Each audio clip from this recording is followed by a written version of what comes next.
Know this. Introducing the original Blood Clot podcast, not players. Shouldnt semantic. Special dedication all the way from New York. Boom. Yeah man, SWOT semantic. Yeah me know. Boom. Shouldnt semantic. Yeah me know. Big ups to the man now. Shouldnt semantic.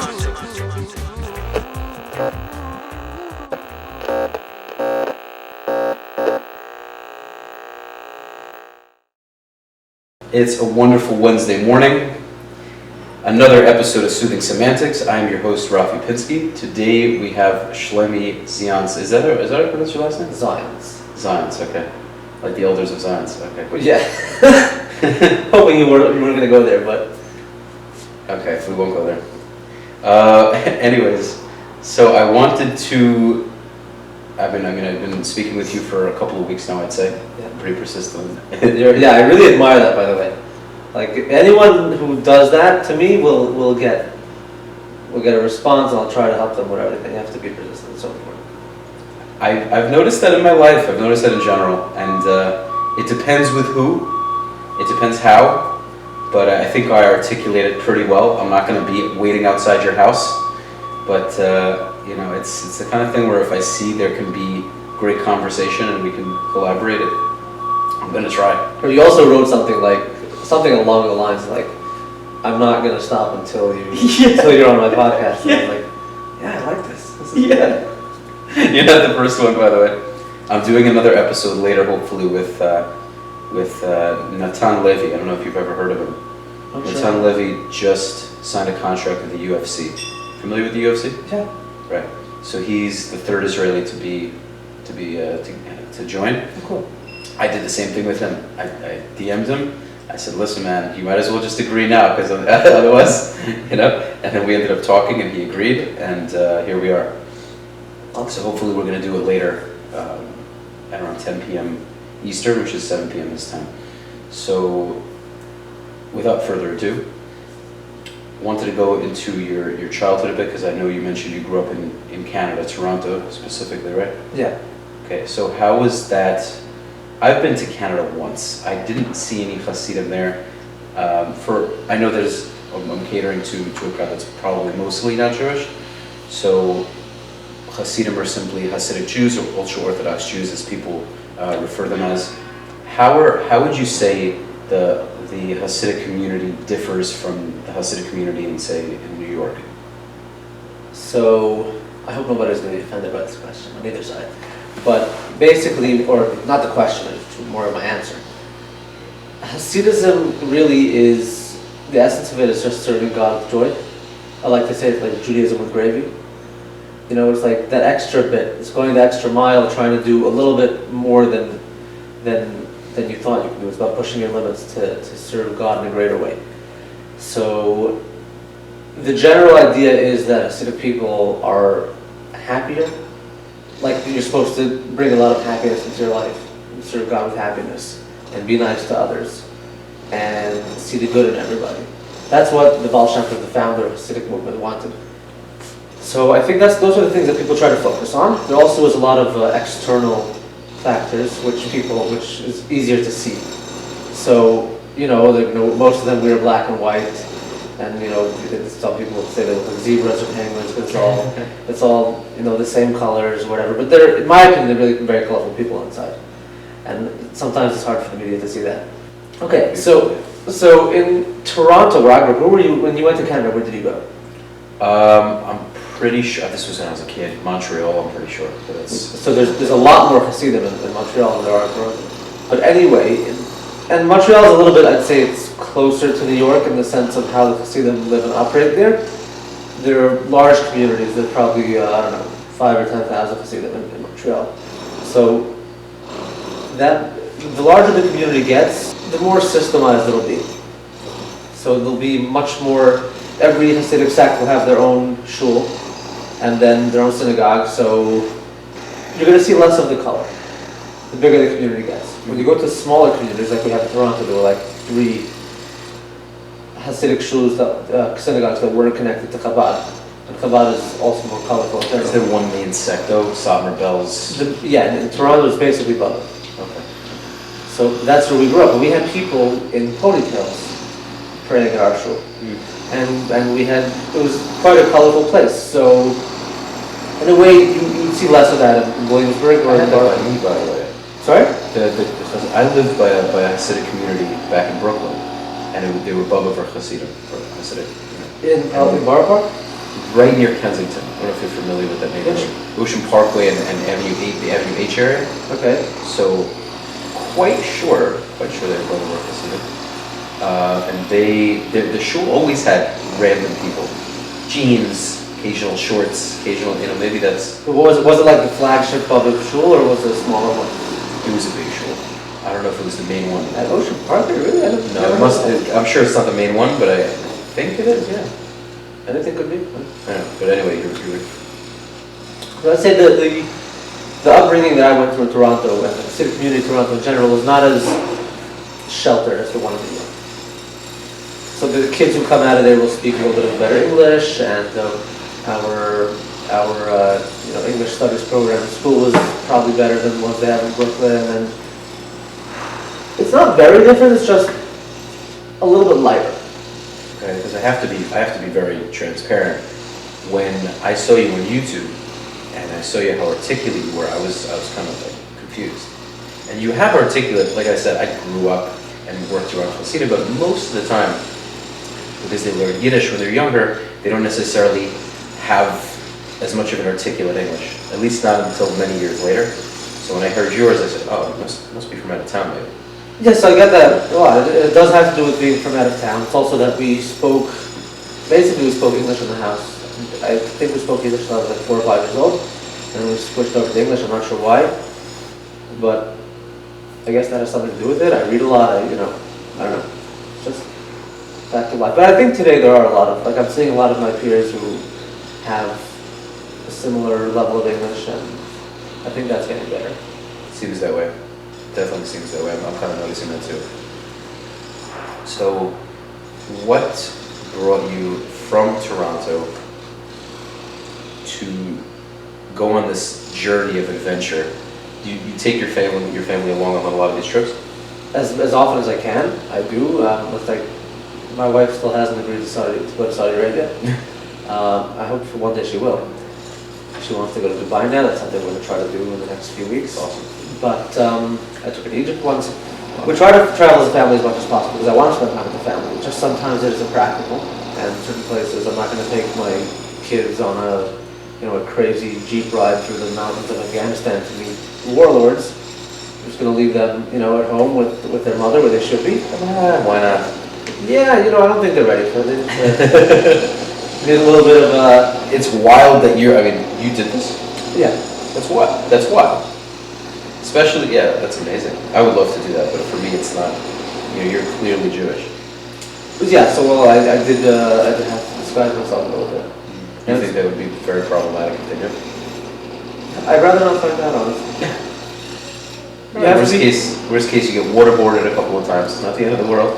Yeah, I don't think that's one of the tactics they use in Afghanistan. I think it's rougher than that. But I hate having to disguise myself because I'd rather just be open with everybody, but in a situation that I wouldn't be able to access without doing it, or I'm worried for my safety, then it's just something I'll do. But if there's ever an option where I could do it openly as a Hasidic Jew, that's the dream. And the world is sort of changing in that way, that I can travel to places now openly that 5 or 10 years ago would not have been possible, which is nice. It's amazing, and I have this strange feeling that we may end up making more peace with the Middle Eastern countries in the near future than even with European countries. Yeah. Do you see that? Do you hear that? Absolutely. And I feel like history in a weird way is repeating itself in that way. Because we used to have more of a peace. This is a whole, I don't want to go too much down this rabbit hole. But do you kind of hear where I'm going with Yes, at what point did we have more peace with Middle Eastern countries? When Jews lived in Arab countries, there were times that we Right. were pretty comfortable. And in European countries, we didn't live as I was trying to figure out when you say we, I was trying to figure out if you mean the Jewish people or the American people?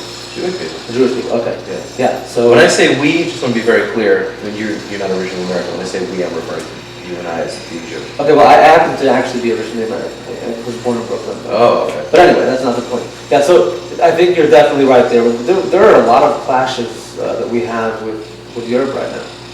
It's very interesting. I don't know, we'll see where it'll go. We're Jews, we don't know. Yeah. You know, we're always wondering, we'll see what happens. But how did your upbringing in Canada, you know, I guess the past several years of your life, how did this bring you to your journey to see the world and learn about different cultures, especially being who you are as a Hasidic person? Yes, I've always been a curious person. I love to read some information. My parents were always very encouraging about learning about the world, and also we lived in an apartment building, so we weren't.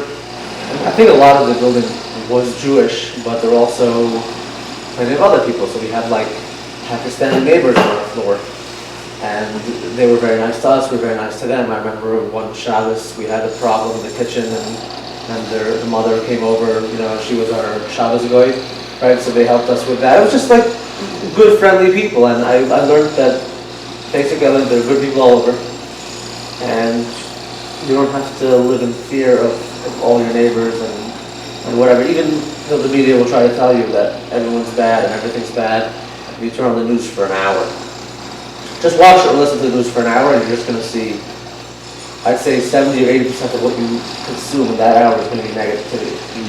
There's bad news, and there's all sorts of scary advertisements. This could happen to you, that could happen to you. So that is something that I've learned to sort of give myself the space to explore it on my own and not rely on what everyone's telling me. I was curious. I liked to travel. Until I was 17, actually, I'd never been outside of the United States or Canada. And then I did my first trip to Oman right before I was right before my 19th birthday. And that year alone, I traveled to 10 countries. Wow. Just like exploded like this. The travel bug hit me and it never stopped. Wow. And now you're just kind of letting it go as it goes. You're seeing it's benefiting you. It's growing. You know, social media. I see it's definitely growing, and you're also. It's a beautiful thing. I mean, like you said, you have this travel bug, and there's just this infinite amount of knowledge for yourself, and you're just teaching people such wonderful things about different cultures. I think you're natural at it. It's just the way you definitely have a way of doing it that is very appealing.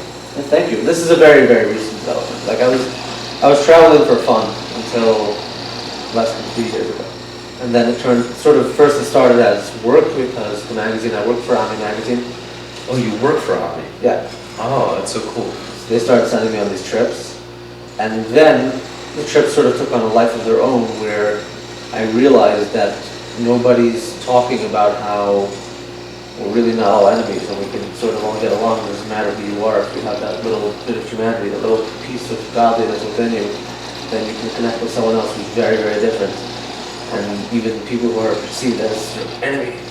So now it's become almost like a mission of mine. Like I want to travel to every place where I'm misunderstood in that place, or a place where I don't understand, and I just want to get to understand people and the cultures and what's going on there. And I feel like it could be a bridge for, helping people to understand each other. Thankfully, in the last year, especially the last, let's say, 8 weeks, sort of really exploded, getting a lot of exposure. And hopefully it's helping people, change their lives for the better. I mean, there's kosher food in Afghanistan. I didn't know that until I watched one of your videos. Well, I mean, not gourmet kosher food, but you can. There are things to know you on. You wouldn't die of starvation if you went into an Afghan grocery. Yeah, pretty cool. Yeah. I would never think that. I didn't think a lot of these American products ship there. Right. That's a level of ignorance. There's no question. It's not ignorant. I mean, I don't think it's ignorance. There's this perception that if you're in Afghanistan, then like people would just be eating like goat feet, whatever. There are businessmen, there are entrepreneurs, there are influencers. It's like just a regular place. We just have as Americans this notion that everything else is out of town. Yeah. We're America, so Afghanistan, what they have trees, And when you go to a lot of these countries, even though they might be poorer countries and they're the kind of nobody countries, they have a lot of the things we have. You know, maybe not as a for lack of a better word, I don't know why this is slipping my mind. Anyway, they're not as developed. See, the one thing, in a way, they're also more developed. They have a lot of things we don't have. Really? Yeah. In these, what kind of country? I mean, the work ethic in Afghanistan, the people who get up in the morning, like, you get up in the morning, right? You know there's like a certain cap, certain level of how bad your day can go, right? Okay.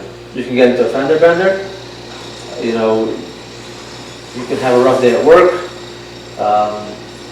maybe your TV will stop working. Sure. It's like pretty much as bad as it'll go. In Afghanistan, people get up in the morning and don't come home because they were blown to pieces in a suicide bombing. That happens every single day. And these people get out and they go to work. Thank God I don't live in Afghanistan because I just wouldn't be able to deal with it. I wouldn't get out of bed in the morning. Like, it's too frightening to know that you might not come home at night because whichever one of the 27 operating terrorist organizations decides to pull something off in your city that day. And the way that people just push forward and go about their lives is so impressive to me. I think that's an adaptive thing. I strongly believe, I mean, I think I can say this for myself. If I was in that environment, it would definitely stink to be in, but I think I would be able to adapt to it. Well, lucky you, I'm not sure I would. Yeah, I mean, I know it's a big thing to say, but I'm pretty confident. Listen, it doesn't mean I want to be, but that's definitely a drawback of American culture. We have it too cushy, we have it too comfortable. It's a blessing, but it can also be a curse in a way. Yeah, that's where I think parenting is so important, because it's great to be in a healthy, safe environment in a wealthy country, but you know, as long as we're conscious of the potential cons, I think it's it's definitely ideal. I'd rather be here than anywhere else. That's for sure. So it's amazing that you've gone on this journey, and especially I've honestly seen a couple of your videos. I love the one with the Azerbaijani Jews. Oh. That one was awesome. Because I have two friends that are Kafkazi, as they call it. Yeah. And I learned like two dance moves. You heard of the Lezginka? Did they talk to you about that? They did not. So the Lezginka is the Kafkazi dance. I'll show it to you after the episode. Very, very cool. You don't want to do it now? I don't have. I would do it. I just don't really have this. How do I do this? The next time when you get a better setup, we'll do some Kafkazi dance. I'll do it. I'll literally do it. I'll do it. I don't mind. It is this very majestic dance. I've discussed this on 2 prior episodes. It's kind of like a warrior dance. Really? Because the people in the Caucasus are very warrior-like. A lot of them now do martial arts in Dagestan, Chechnya, Azerbaijan. A lot of these countries, they're just very into that. Weren't the Jews of the Caucasus regions like weapon makers or something? Maybe. Pretty sure that's one of the trades they were into. It could be, but I know they're originally Persian. Right. They're old Persian. Yeah. They moved from Iran into the mountains in Azerbaijan. So I'm not sure of the older culture, but they're fascinating. There's a very big community in Brooklyn. Yeah. So on Yom Kippur, they all kind of come out. There's a lot of them more traditional. So on Yom Kippur, they all kind of like show up, and Ocean Parkway is just flooded with them. And it sounds like I'm saying that in a negative way, but it's always nice. You know, I see them. I say, have an easy fast and all that. And then my friend, his brother, and his dad, the Abramo family. Shout out to you guys. They're always walking amongst the couple of hundred Kafkazi Jews. And they're a very interesting culture. They're also a culture that very few people know about, especially Jews. Israelis know about Kafkazis because they're just, a lot of Kafkazis have moved to Israel. But American Jews, you ask your average American Jew, they have no idea. But what the heck is that?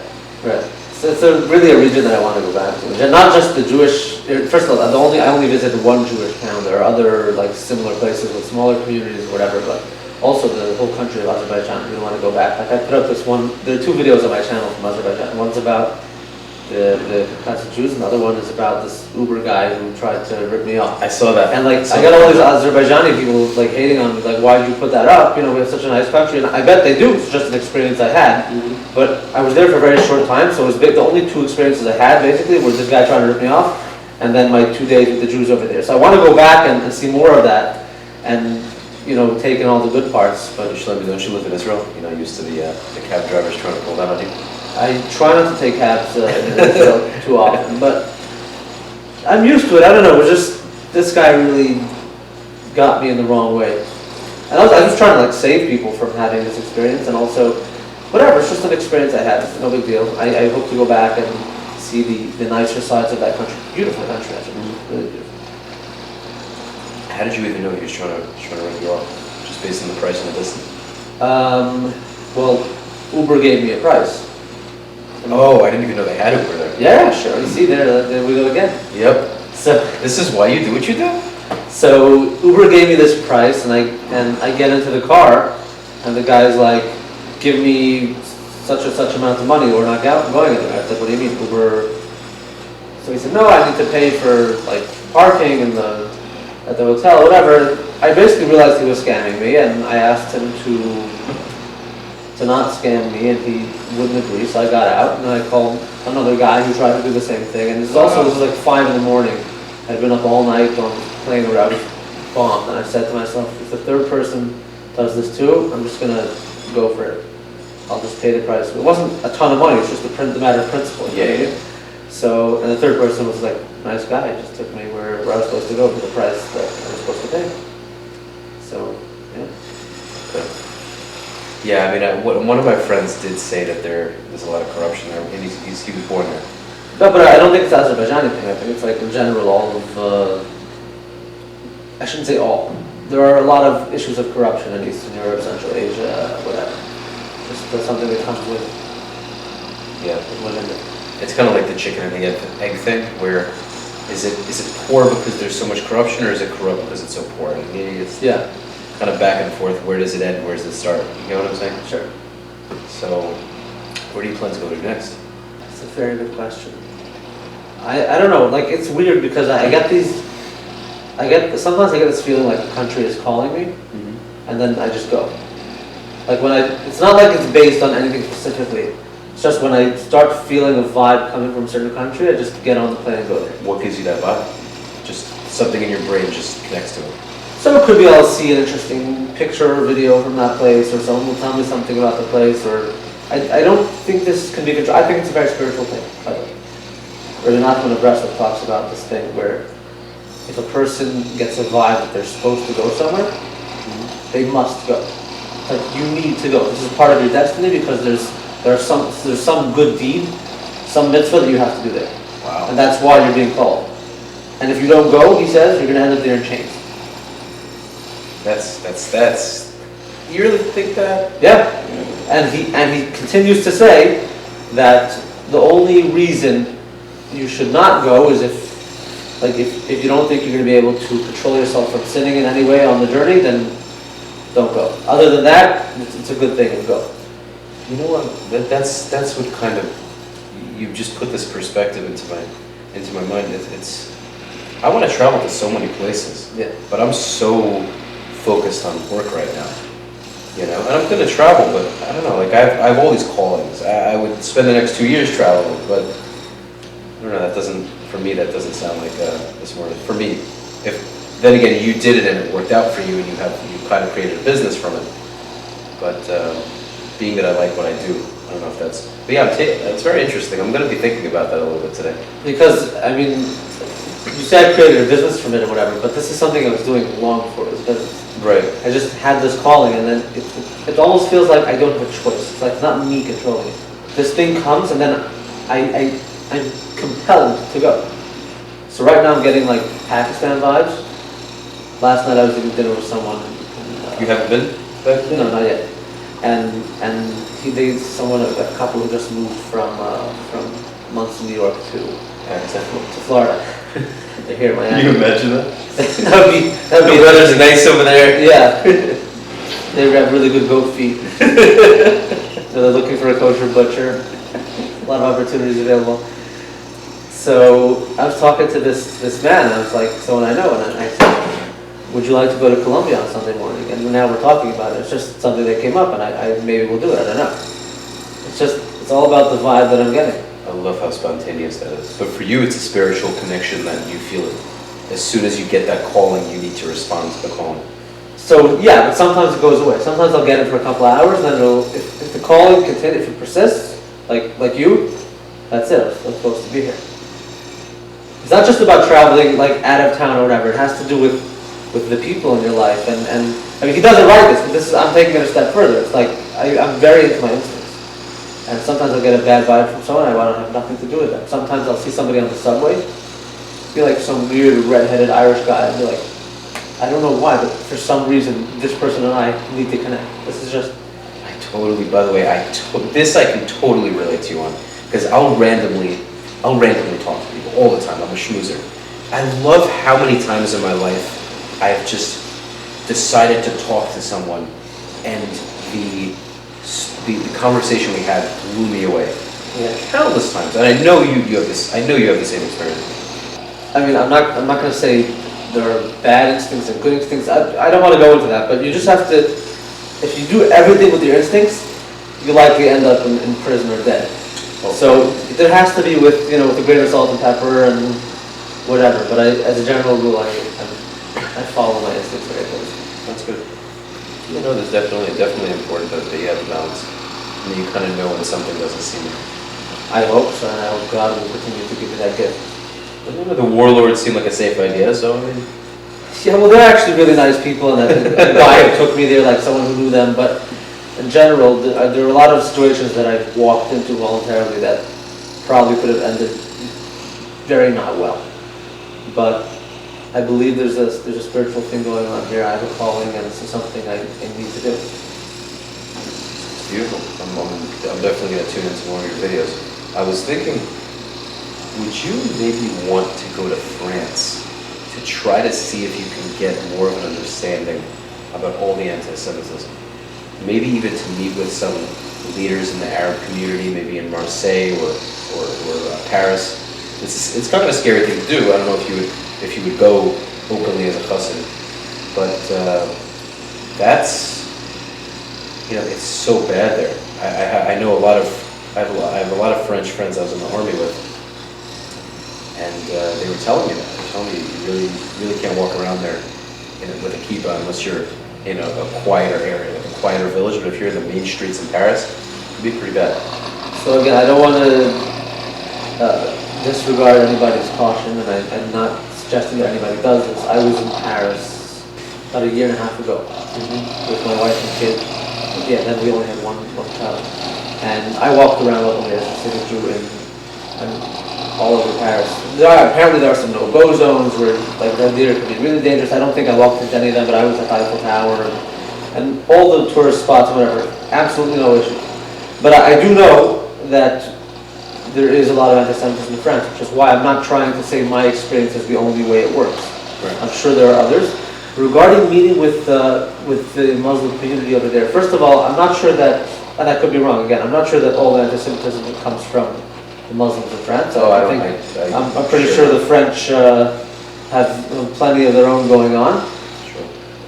As for the Muslim community, I'm sure there are issues. I don't know too much about this, but I would probably rather not do that, because if it's a serious issue that needs to be addressed, and from what I understand, it's a very serious issue that needs to be addressed, I don't want to go there and dispel any. I don't want people to think it's safer than it is. If it's an issue that is prevalent, that needs to be dealt with, then I don't want to come around and say, oh, it's fine, this is not a problem. So you wouldn't be willing to say it as it is? Hey, this is a serious problem. Oh, I'd be absolutely willing to say it is, but I don't think it would help in any way if I went there and tried to show everyone how friendly everyone is, because that could end up getting someone killed, right? Like if one of my followers decides to say all of France is fine and they just run around there with their strymals, that could get someone into trouble. So to look into it from that perspective, to show the problem, yeah, but in general, I think that's other people's job. My job is to show the positivity and the unity. There are other people who are covering that area very well. Like 98% of this. It's like 100%. Yeah, that's true. This is why I also love the Hasidic idea of not being on TV, not doing everything on TV all the time, or at all. This is another reason why I loved the series of episodes you and Peter did, because it shows the importance of that. I would say 2 years ago, once I moved here, and even then, for a while, I haven't really been watching TV. I'll watch documentaries. You've heard of Vice? Yeah, sure. So Vice I'm into. I like to occasionally tune in and see what's going on. And I'll nitpick if some things really just don't interest me. But I always like those because they're educational, and I'm sure they're biased to some degree, but a lot of it is just looking at, a drug cartel in Honduras or anything like that. So that's not something I feel is biased. It's just covering a certain story of whatever. Whereas most of what you watch on TV is trying to target you to believe a certain thing, and you can argue that is as well. But I've never really turned on the TV. The only time that this TV is on for my end is for the podcast. So I just noticed I have so much more time to do what I need to do. I'm not following the news. I don't even watch sports. I'll watch an occasional movie every now and then, but that's it. And it's at this point, I'm perfectly happy and content doing it like this for the rest of my life. Yeah, I mean, it's hard. I'd say most of the country and probably most of the world is very into it, right? You got the news, the TV, the media, everything. Once you snap out of it, you realize that it really doesn't matter, and it never matters. It's just like noise in your life. It's probably not very positive. And you have so much more time to spend doing the things you want to do. You create your own news. Yeah. And and you're a primary example of that, because you're ignoring the noise of the media and you're seeking it out yourself. You're seeking the truth yourself, what your definition of the truth is, and you're finding that it's 100 times more positive than everything you've been told growing up. Yeah. Not to say your parents weren't, but you get what I'm saying. All that outside noise, and this is precisely why I just don't care much about politics anymore. After the army, and I had a great experience, don't get me wrong, but politically, I'm so tired of this. I like to know a decent amount, just so I feel I'm aware. But very, very little. It doesn't really affect my life, it's the truth. It doesn't really affect anyone's life. No. Maybe if you work in stocks, I don't know. I have this idea that whatever you need to know, it'll get to you. Yes. You don't need to be plugged in all the time. And I remember when a couple of years ago, I recently did a podcast and someone asked me about movies and TV shows, and I said I haven't watched any in 10 years. So it was a mistake, it's 8 years. But Hanukkah will be 8 years since I stopped. And someone asked me why I would stop. And I said, I just want to find out what's playing in this theater. You said specifically movies or any form of TV? No, well, I don't have a TV. So it was basically movies and comedy TV shows that I was watching. What about, I'm not trying to call you out here, but what about Fauda? Because I saw you had a picture with Leo Ross. I met him, but it doesn't mean that I've watched the stuff. I mean, I've seen some previews just to understand what it is, but no. Okay. I think he does important work, but it's just I don't need to consume it. But I want to know what's playing in this theater. You know what I mean? I want to really be in touch with myself, and I feel like once you're in touch with yourself, you can be in touch with others, and there's a whole world out there. And there's energy you can feel, and there's vibes, and there's amazing people, and you can go your whole life missing that because you think you're in the know. You think you know what's going on, and you have absolutely no idea. And it's so important to just, if you're consuming media, make sure it's truthful or good, because Mark Twain once said, if you don't follow the news, you're uninformed. If you do follow the news, you're misinformed. That's so good. Yeah. Mark Twain is legendary. Unbelievable. So it's so good. You can live your whole life thinking you're informed, you're totally misinformed. You have all these warped perceptions about the world, and you're also you're like a sheep. You're just following whatever they tell you. Mm-hmm. And for me, that didn't work. I just want to go out there and find the truth. You're creating. I like how you said you're creating your own theater, so to speak, or you're kind of building on your own movie. Yeah. Right? In different words. Yeah, you could either watch everyone else have fun and live their life, or you can and this is something I say all the time. TV is. TV is you're literally watching other people live their lives, and you're sitting and doing nothing Yeah. sitting on a couch, eating, and say, oh, look at those people living on a screen. Exactly. If you really think about it, it's nuts. And I feel like as long as this exists in the world, let people watch me. Like, Yeah. if those people want to do that, I'll be the guy living, you stay on the couch. I love it. I love it. Yeah. And I also feel like, in a way, I hope this is at the end of the day, the end result of the content I produce. I hope it's going to get people off the couch. I want people to see it and feel like, you know what, I want to do that. I want to go out and meet people who are different than me, see that we're connected. I want people, and it's happening. It's literally happening. I have people, you should see my phone, I'm getting dozens of messages on a daily basis. I want to go to Saudi Arabia, I want to go to Dubai, I want to go to, is it safe? You think I can tour a lot? Yeah, absolutely, go for it. And people are, especially in my community, in the Hasidic community, people are opening up to this idea that you can go out there, you can meet people, you can have very meaningful conversations with people who are very different than you. And it doesn't mean you have to change who you are and they don't have to change who they are. There's a certain beauty in me being me, you being you, and we have this interaction, and it makes the world a better place. One of the I could not agree more. One of the biggest things I've noticed about human interaction is that people respect you a lot more when you're true to yourself. And this is something that everyone will say, whoa, duh. But when you internalize it and realize that, where you aren't trying to constantly become someone else, you know, you come into a social gathering wearing a certain shirt. Other people say they don't like the shirt. A couple of other people are wearing this type of shirt. Next time there's a social gathering, you show up wearing the same shirt. What are people going to think? Wasn't so confident with his shirt. He caved. Look how quickly he changed. Whereas if you come in and you're Shlomi, the Hasidic Jew, but you're connecting with people in a positive way, you're true to yourself, they're true to themselves. If any of them don't like you, so be it. But there's going to be a large group of people that simply respect you for being honest and open about who you are and not willing to give that up. And I think that's so valuable. I think we naturally, as human beings, respect that. Because we see how strong you are in your resolve to be you. I think it's a beautiful thing. It's so important. Yeah. I think that's what makes you so unique, because you're, in a sense, you're an anomaly. It's not a common, I wouldn't say there are others as well that are like this to some extent, but I've never seen something on YouTube that showcased, the Hasidic community in the way that you did it this first time. It's interesting because when in the Hasidic community, I can't know for sure, but I'm not considered. I'm not a spokesperson for that.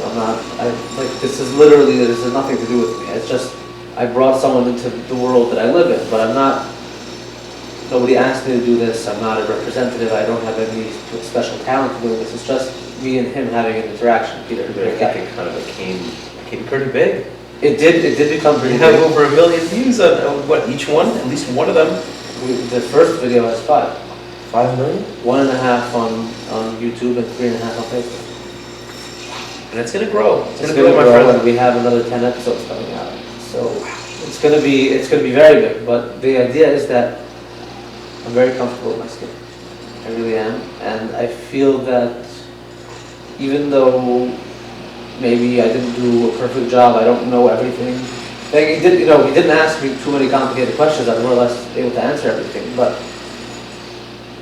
I feel it's very important for us to have a voice and not allow the media to control our voice and tell everyone who we are. Mm-hmm. And I didn't see anyone else going out there saying, hi, we're Hasidic, we're normal people, we're not just black and white.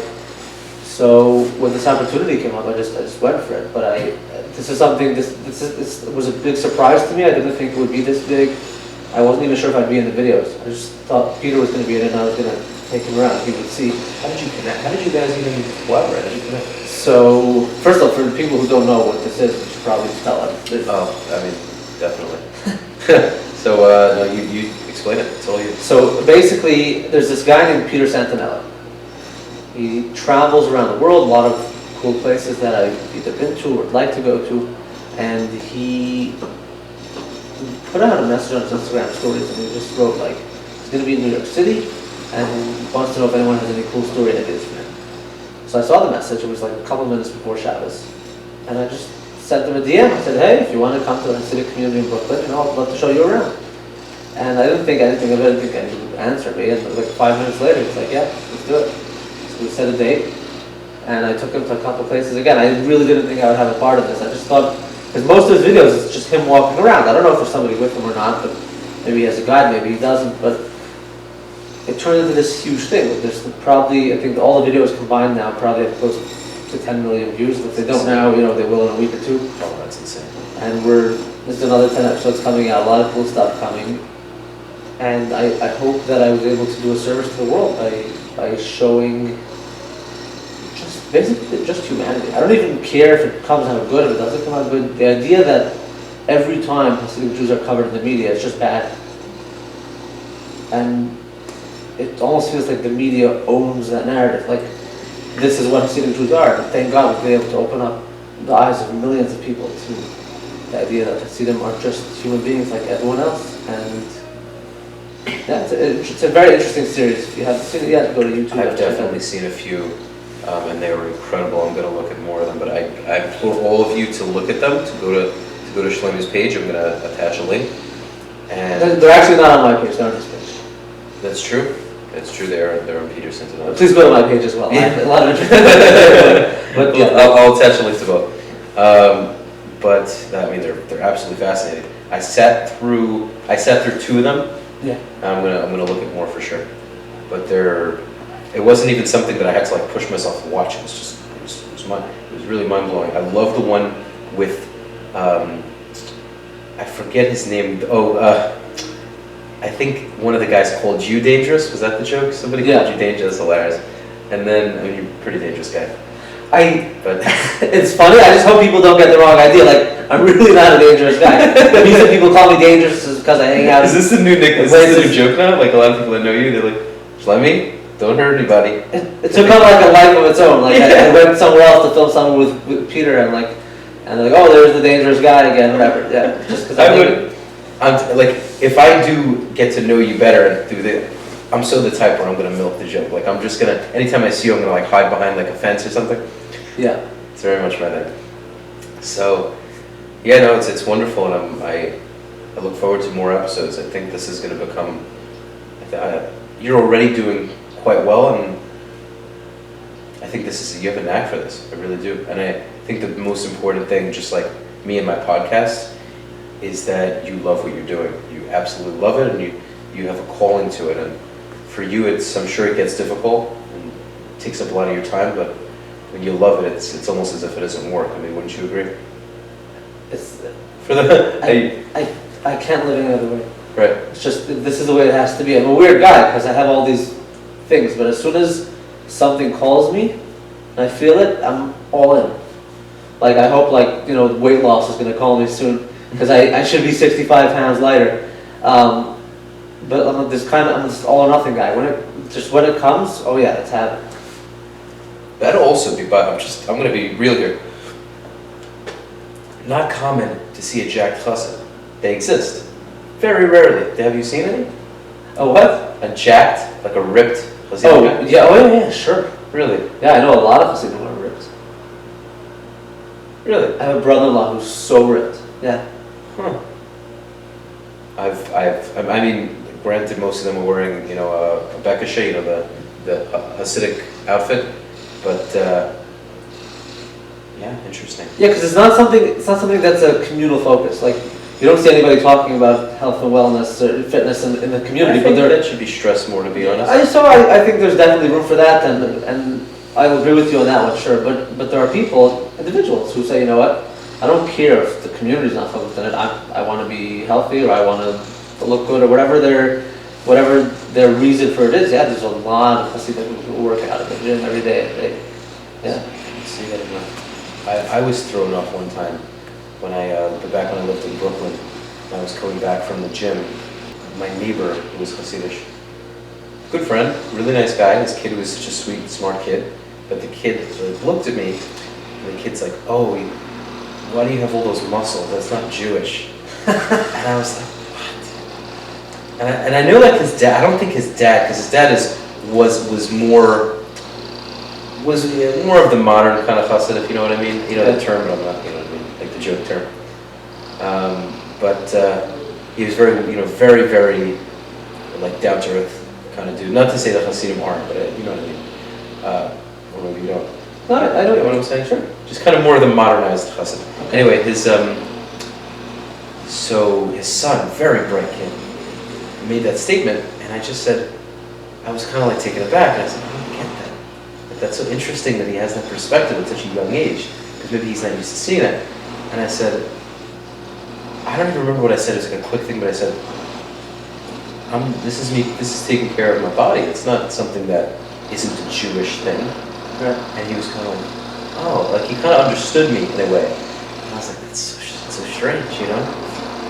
Like it's almost as if he's not used to seeing this and thinks that it's something that's not a Jewish thing to do. That's weird because I never heard anybody say like, in my opinion, I never heard like the muscles are bad or something. I don't know. That's weird. Maybe because it's like a fixation with the body, or you're putting too much emphasis on physicality. I wouldn't put too much thought. It's just a little kid saying something, but there's no question there are people. That's what he was taught. I'm saying that could be. There are people who take it to the next level. For some people, it's an obsession that's unhealthy. Right. Right. There's like sometimes you see these videos on social media where it's like this like little scrawny guy walking around because they just finished the workout. And that's an unhealthy obsession. Right. You're not living. You're not just not there. You know what I mean? It's a fantasy world. So yeah, I guess there's room for that. Maybe that's where it's coming from. But I wouldn't take it too seriously. No, but it was just still very fascinating. You know, I don't think he really understood what he was saying, but I still think it was very interesting. Yeah. But with that said, you kind of mentioned that when I asked you where you plan on going next, you're just kind of seeing what calls you. Yeah. But I mean, what are your thoughts? How do you see things going in the near future? And it's a pretty broad question. But as far as your travels and as far as anything you hope to accomplish on the business end of things, are there any things that are happening now for you that you'd be open to discuss? Any big things that are happening in the near future? So okay, first of all, since Peter's videos, I've found a bit of a new calling because. Till now, I was like the Hasidic travel guy who goes to Muslim countries and builds bridges. I was sort of like building bridges between myself and the Muslim community. One of the things was showing the Muslims that we're friendly. Mm-hmm. And the other thing was showing the Jews that most Muslims don't want to kill you. And again, it's so no offense to any Muslims listening to this. It's just in America, and I'm sure you know what I'm talking about. The Islamic world is so scary to most Americans. Mm-hmm. Since September 11th, and again, I'm sorry that this is blamed on all of them as painted as a broad picture. It shouldn't be that way. But I don't think Muslims understand how they are, maybe they do. In the United States, I think it's getting better, but after September 11th, there was some serious damage done to their reputation. Mm-hmm. And you literally, I tell people that I go to, like, I'll travel to Dubai, like, you have regular American people, are you not afraid that someone's going to blow you up? Like, they have no idea that the Middle East is largely a peaceful place. There are a lot of conflicts and whatever, but the majority of the Middle East, land-wise, most of it is safe. And they're really good, friendly people. Most of the world doesn't understand this, especially the Western world. We're so like fixated on like, oh, we're here in America, that could never happen to us, and whatever. So there's like one of the things I was doing until now was just traveling to these Muslim countries, showing them that I'm a Jewish person, I'm nice, and I'm seeing nice people, and showing it to my audience here in the United States, whatever. Since Peter's videos, I've had this understanding that the Hasidic community is very misunderstood, and people think that there are no humans here. It's just a bunch of like penguins running around doing, whatever Hasidim do. So now there's getting a lot of calls from all over. Like people are asking me to start giving tours of Brooklyn, for groups and whatever. Like I don't even live there. I live in Israel. I live 6,000 miles I'm away. also curious to hear after this what made you move there. But Okay, so we can talk to that. We can talk. Yeah, sure. But we're getting asked to do tours. I'm working on a book, but I haven't done much work. But it's something that needs to happen, and I hope it will. There's all sorts of people reaching out to me, producers, and there's the Hasidic thing really took off, and it's almost like I got a second job now. So we're talking to people in Hollywood, they want to do shows and all sorts of stuff is going on. We'll see what happens, but like, life is pretty crazy right now. it's phenomenal. I love hearing these things. I wish you absolute and utter success. Thank you, but I just hope that whatever happens, I should just make the world a better place. I don't want to be someone who's adding more complications to the world that already are. I want to be someone who simplifies things. I hope that at some point when I look at my legacy and when other people look at my legacy, it'll be somebody who just made life easier, brought in less, helped to take away people's anxiety. The world is really not that scary. It's huge, but it's also much smaller than we think. Us humans are way more connected than we think we are, and we all more or less suffer from the same problems. And I wish people could see some of the things I've seen, and I'm trying to share that with people. Yeah, I think you're definitely doing a great job with that. I have a loaded question for you, though. Sure, anything. Do you feel that as a Hasidic Jew, having all this exposure, do you feel like it puts you at risk to be more exposed to things that generally a Hasidic Jew doesn't normally do? I mean, like I said, you're not the typical Hasidic Jew. Okay, so do you want to give me an example of something that? Well, you're meeting with all types of people. Generally, Hasidic Jews aren't interacting with non-Jews that much to begin with. They'll have their very insular communities, kind of like these ghetto communities. You have New Square, for instance. You have Curious Joel, or Curious Joel for non-Jews who might know. Those are real. Those are modern-day ghettos. And they're not associating as little as possible. They're not associating with anyone else. Do you feel like this is something where you have to be extra aware and extra careful, where you want to interact with all kinds of people? That's who you are. But do you feel like there's any sort of challenge where certain influences are in your face all the time, and you have to really put your foot down and say, no, these go against my values, these go against my traditions? I'm in a different country. They invited me out to eat. I'm in an Arab country. They want to invite me into their home. I can't eat their food. How do I go about that?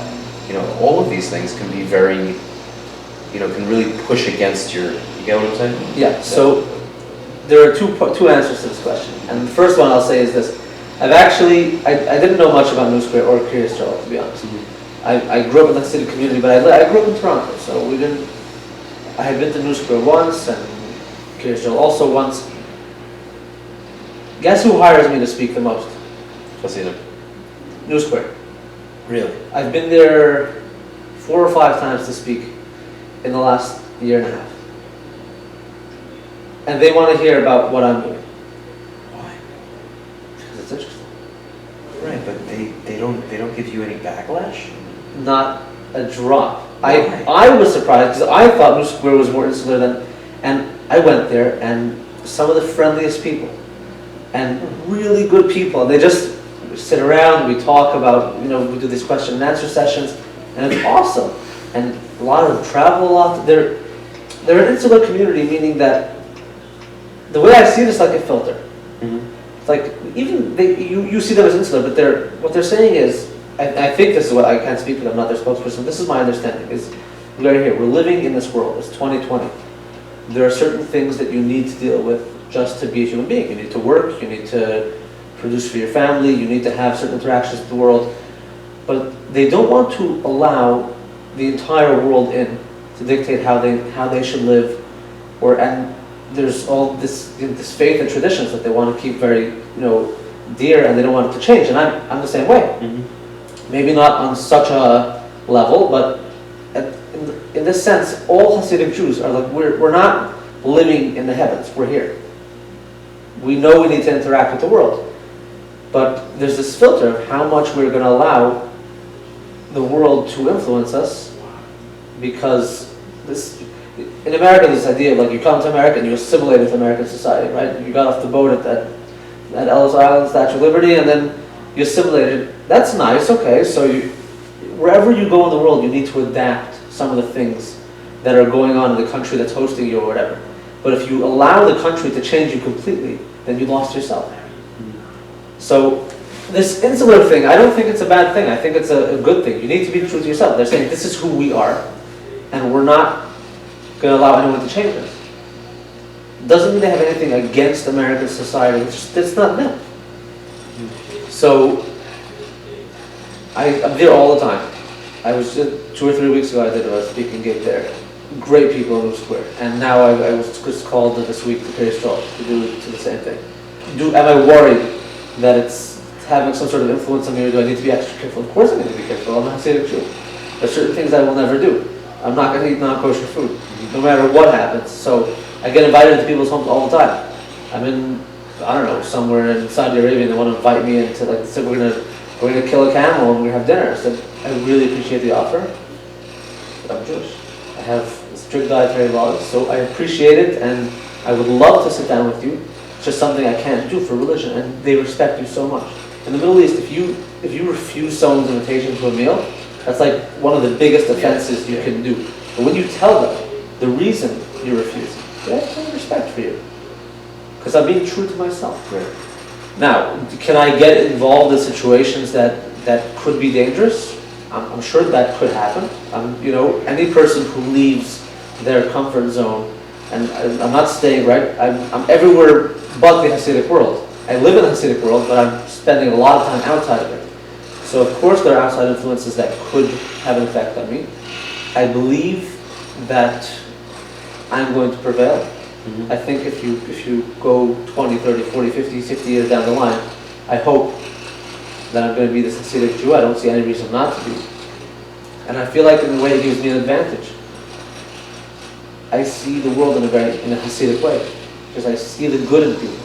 I see the good in certain cultures. I try to take the best from everybody and bring it in. If there's any negative influence, I'm filtering it out. I'm not allowing it in. So That's such another interesting question, but we're already over the go finish. for it. Take as much time as you want. Yeah, no, what were you just saying? Saying that, of course, nobody's perfect, and maybe I could get in trouble in some way. And if you want to ask any specific questions about, I'm happy to answer any question. But at the end of the day, I'm connected to a lot of good people. I have certain rabbis I'm really close to. I get guidance on how to go about all sorts of situations. But I'm not going to allow this to change me in a negative way. It's changing me in a positive. It takes a lot of strength. It's very difficult to be able to stay completely true to yourself with all this outside influence. Very tough. You have to really be in touch with yourself and what you believe in. I don't recommend for everybody to do this. It's one thing to travel a little bit, but if you're really going to go out there and be exposed to all sorts of different people, you need to be strong with yourself, because you can also end up, I know people who one day they're this, the next day they're that. They just flip between religions, and some people become all materialistic, and then they just become minimalistic, and they get rid of everything, and they move to India. I have a very hard time relating to those people, by the way. People who are like you meet them 1 year, they're extremely religious, whatever it is, Jewish, Muslim. You meet them 2 years later, they're just absolutely, I'm kind of expounding on what you're saying. And then another 2 years later, they're just, and it's like, what are you? And, I try to understand them, maybe they're just trying to find themselves, and it's like, who are you? Which one is it? You know what I mean? Yeah. And I think we all change, but I don't know, with those people, I've never been able to really get so close to them, because I'm always like, tomorrow you might be a completely different. You might be a lamb next time I see you. Who knows? Yeah, it's fine if people make these huge transformations once in life, twice in life. The fluctuation. If it's happening every 6 months, you may have an issue. Yeah, you might want to talk to somebody. Yeah.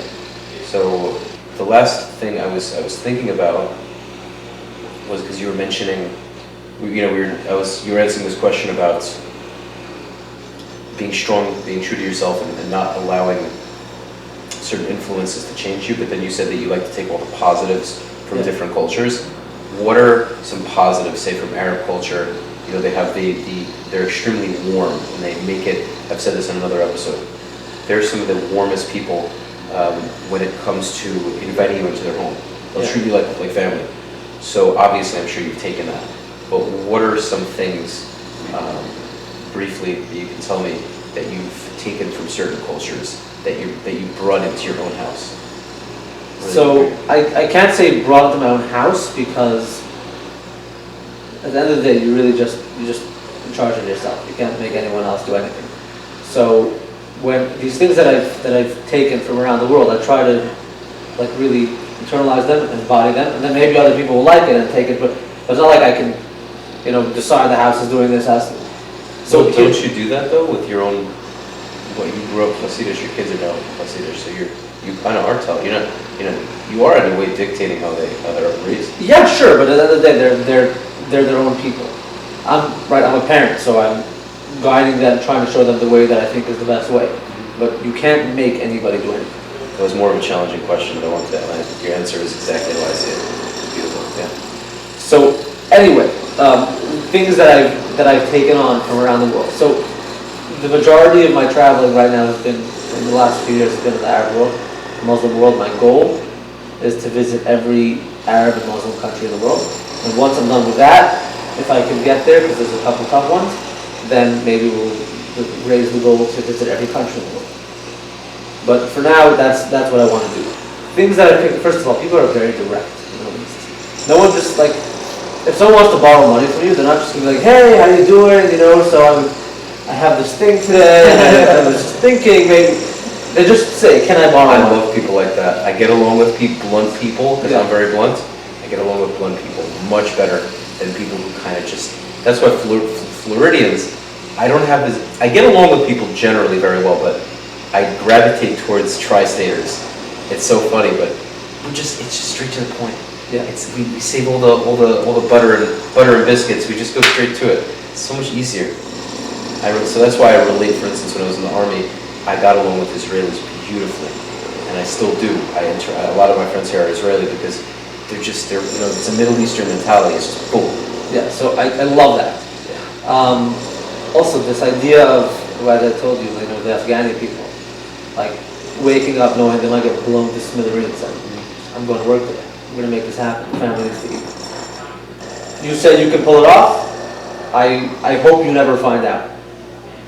That's number one, but it's very impressive. So there's a certain work ethic that no matter what's going on, you make it happen every day, 9 to 5, That's something I work on. It's hard. I'm like very free-spirited, so I can like work for 10 days, like stay up every night, and then I will work for 3 weeks. And that's not necessarily a good thing. It's just I'm trying to get myself into this, because I have an artistic mind and I'm very all over the place. I have to try to.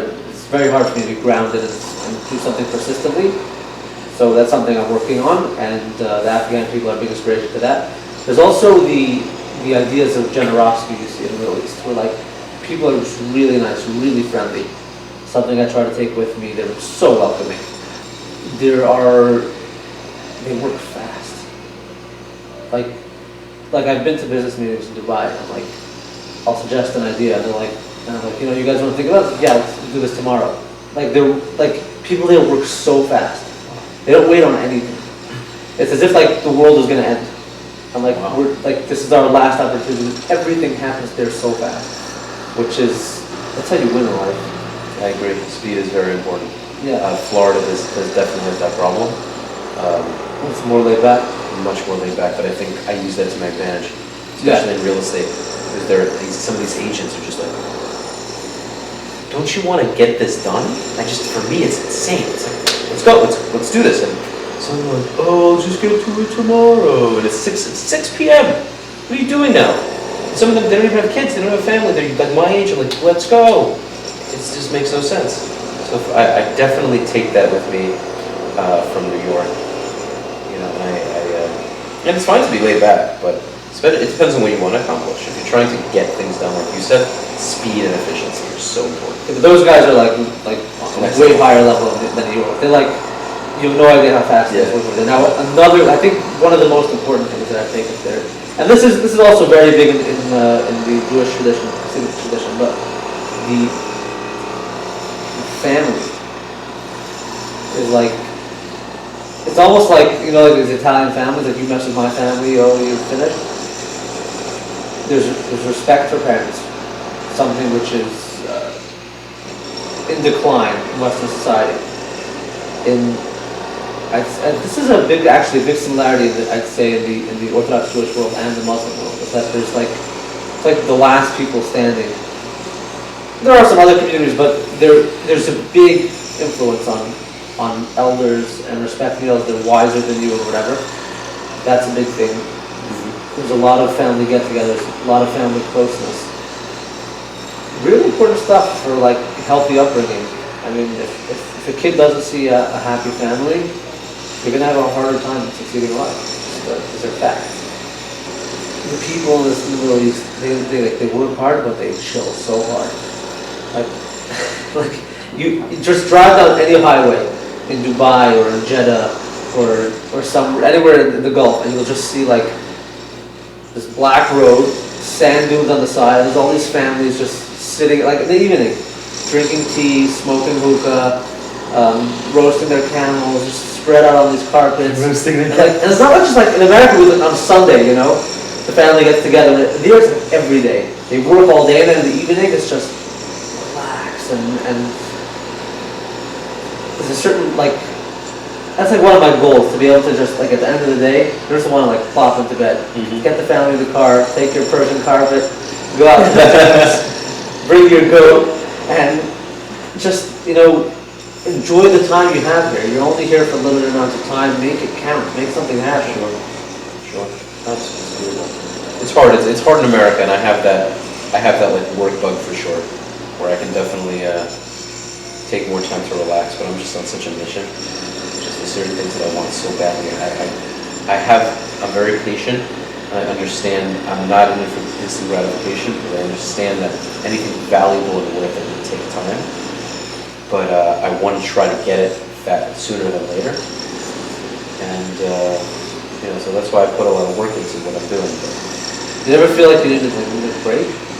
100%. But I just I want to feel like I deserve the break. And it's hard to determine, to gauge, like, when did I reach that threshold? Yeah, it's all right, I deserve it now. To say it to yourself, like now. Yeah, I have to really write it down and say, okay, when I do this, you know, this and that, I'm going on a vacation, or I'm going on an adventure. Yeah, because like Rafi from a month ago thinks that this is where the break should be. The Rafi's out, like, well, I did that, and let me just push forward. But Rafi from a month ago knew that he needed a break, so. Yeah, no, I definitely think I might be due for one of those. Yeah. But, if you ever want a crazy experience in like the Arab world, let me know. For sure. Listen, if you're open to it, I would love to maybe go somewhere with you. I don't know. I don't want it to like interfere with, you know, exactly what you're doing. But it'd be awesome if we could meet and go somewhere. I would not be afraid to go somewhere very, very dangerous, to be honest. As long as you would be up for it. I definitely wouldn't want to scare my grandmother. I don't know if I would tell her, but she's a tough woman. She's like, "Where are you going there?" She's more old school. If I told her I was going to Dubai, she doesn't. Actually, no, she does. It's not true. She's very, very well aware of what's going on, and she knows that the UAE has great ties with us now, so she wouldn't say anything. She'd be like, "Wow, that's really cool. Bring something back from it." But yeah, Shlomi, we're going to wrap up. Unless there's something else you wanted to discuss. Good show. It is? Yeah. Nice. So it has been such a pleasure finally meeting you and asking these questions, and the answers you've given were very, very detailed and really gave me a lot of perspective. I'm sure everybody else a lot of perspective. Make sure to tune in to Shlomi Zions on YouTube and on Instagram. He has incredible content. He'll be putting out a lot more, so make sure to tune in. Also check out Peter Santinello's page on YouTube. He has Instagram too? Yeah, he's okay. Check him out on Instagram too. I'm going to drop the links. Hope to meet Peter at some point as well. So that would be really cool. Guys, ladies and gentlemen, people of the book, people that are not book, tune in for another episode of Soothing Semantics. This episode will be coming out. Anyhow, Thank you so much. Thank you guys so much for watching. Until next time.